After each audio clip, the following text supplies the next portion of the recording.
ankle injury. He was out for a while. And this year we saw Deion Henley take a huge leap in his second year at linebacker. So maybe Junior Colson might be a guy who can take a similar leap at the same position in his second year. When he got on the field in training camp, and you remember this, Chris, in the summer, you saw the talent, the size, the speed, the instincts. I'm really confident that he's going to be a 3-down linebacker in this league for 10 years, and I think fans are going to see it next year. As of today, who would you select at number 22 overall if you're the Chargers?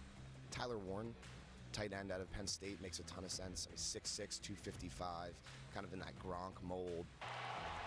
It's going to be a double pass. Aller loads, fires deep. Man, there is Warren. Got it! Touchdown, Penn State. Tight end is a need, so maybe if the Michigan guy is there, Colton Loveland. Warren, wide open, touchdown Loveland. Guard is a hot projection right now from all the pundits. The kid from Alabama, Tyler Booker, just people rave about him as a leader, as a player. As for what the Chargers think about it, we're going to take the best player available when it comes to drafting.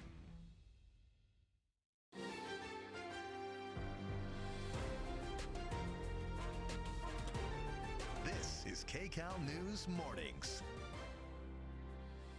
Consumers are bracing for a price hike. President Trump's tariff war with Mexico, Canada, and China have kicked in. The measures poised to hit your wallet. Find out which goods will be affected the most. And a rare and iconic Banksy artwork hitting the auction block. But this isn't just any sale. This is a chance to own a masterpiece while making a real impact. And it's feeding time in Big Bear. Look. Aww. We did hear they have to eat a lot. It's happening.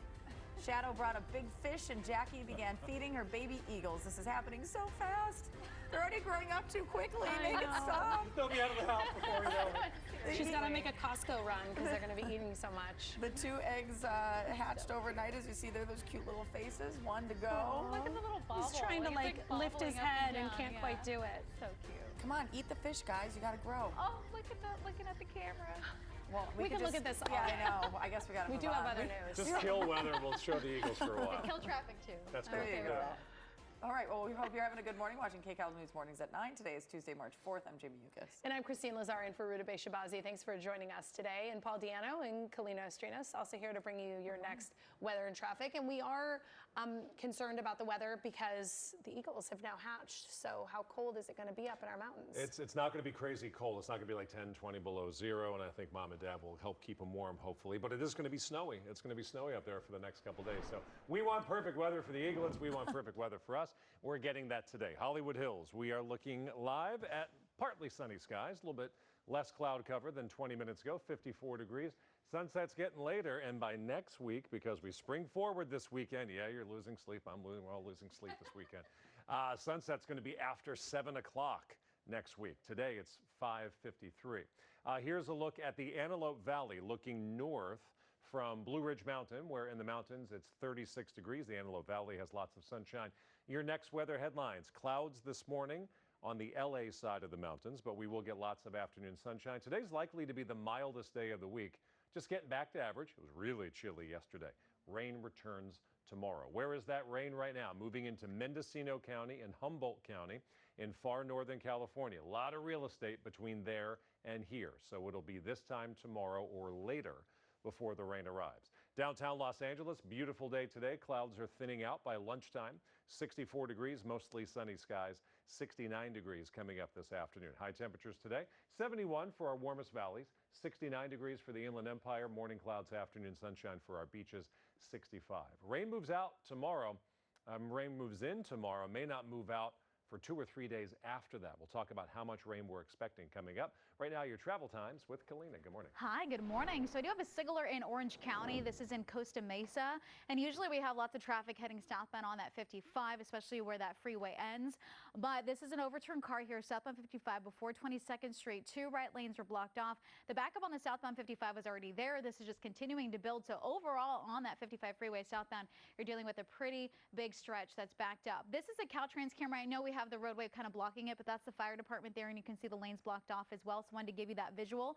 The commute just from the 71 to the, 73 to the 22nd, that's just an 8-minute ride, but it will continue to build the longer and longer that incident is there. Here's the 5 freeway in Santa Ana. You can see it is slowing down as well. That'll take you about 47 minutes from Beach Boulevard to the 133, and northbound 5 through Irvine between the 133 to the 55. That's a 17-minute commute. The 91 is tough, but it's improving. 35 minutes now, leaving Tyler into Orange County. And here's a look at the 15 Cajon Pass, where we actually have space in between the cars. It's about a 16-minute ride there. Leaving you with a look at LA. Lots of red still, so give yourself at least a 20-minute head start as you head out the door. Ladies, back to you. Lena, thank you. Stocks sliding this morning as the trade war escalates. Here's a live look at the numbers on Wall Street. You can see the Dow down about 650 points. A little bit earlier, it was above 700. It comes as a 25% import tax went into effect on all goods from Mexico and China. This morning, both countries are now pushing back with their own tariffs on the U.S. Kcal News reporter Rick Montanez is live in Upland with how this could affect our budgets and every consumer out there. Good morning. Yeah, people are saying they, of course, don't want to see price increases, but consumer experts are saying that's what is likely to happen, at least in the immediate term. We're looking at things like everyday purchases all the way up to large purchases like new vehicles, for example. Chevrolet is a manufacturer that makes models in Mexico, and they could go up by about $9,000 is the estimate for a large SUV. Check out here this top 5 list of what is imported into California from Mexico, and vehicles is, of course, on that list. We're also looking at auto parts, electronics, crude oil, and medical instruments. From Canada into California, we see vehicles, grains and seeds, oil and gas, beef, poultry, and pork, as well as certain chemicals. Those could all be impacted. One recent study estimates the new tariffs could cost the average U.S. family more than $1,200 a year. The president will address both chambers of Congress tonight for the first time since beginning his second term in the Oval Office. He'll likely talk about these trade concerns. Mexico now joining Canada by slapping its own tariffs on U.S. goods. So is China recently announcing retaliatory tariffs on U.S. farm goods after Trump slapped tariffs on China. Canadian Prime Minister Justin Trudeau says the tariffs violate trade agreements between the U.S. and Canada made during Trump's first term in office. Trudeau just spoke this morning addressing the president directly. We should be working together to ensure even greater prosperity for North Americans in a very uncertain and challenging world. Now, it's not in my habit to agree with the Wall Street Journal, but Donald, they point out that even though you're a very smart guy, this is a very dumb thing to do. And President Trump doubled down yesterday at the White House, showing that he's not ready to back down just yet. And he says if U.S. manufacturers want to avoid dealing with these tariffs, then they should begin manufacturing goods here in the U.S. And again, we expect to hear from President Trump on these trade issues at his joint session with Congress tonight. Reporting live in Upland, Rick Montanez, Kcal News. Yeah, and we know a majority of Americans voted based on the economy, so everybody is really wanting to see prices come down. So we'll see how that unfolds. Thanks so much, Rick. Well, the president's address starts at 6 p.m. our time, and you can watch it right here on Kcal News or over on CBS Channel 2. You can also stream it on CBSNews.com, the CBS News app, and on Paramount+. Police say they need the public's help in finding a driver who opened fire on 2 of their officers. Assignment Manager Mark Liu at the desk with more. Mark. Yeah, Jamie, so Redondo Beach Police, they say they're holding a news conference in 1 hour to talk about the driver of a mini bike who led their officers on a high-speed chase, ditched his bike, and then opened fire on officers and somehow was able to get away. Now, this is Kcal video from the night of February.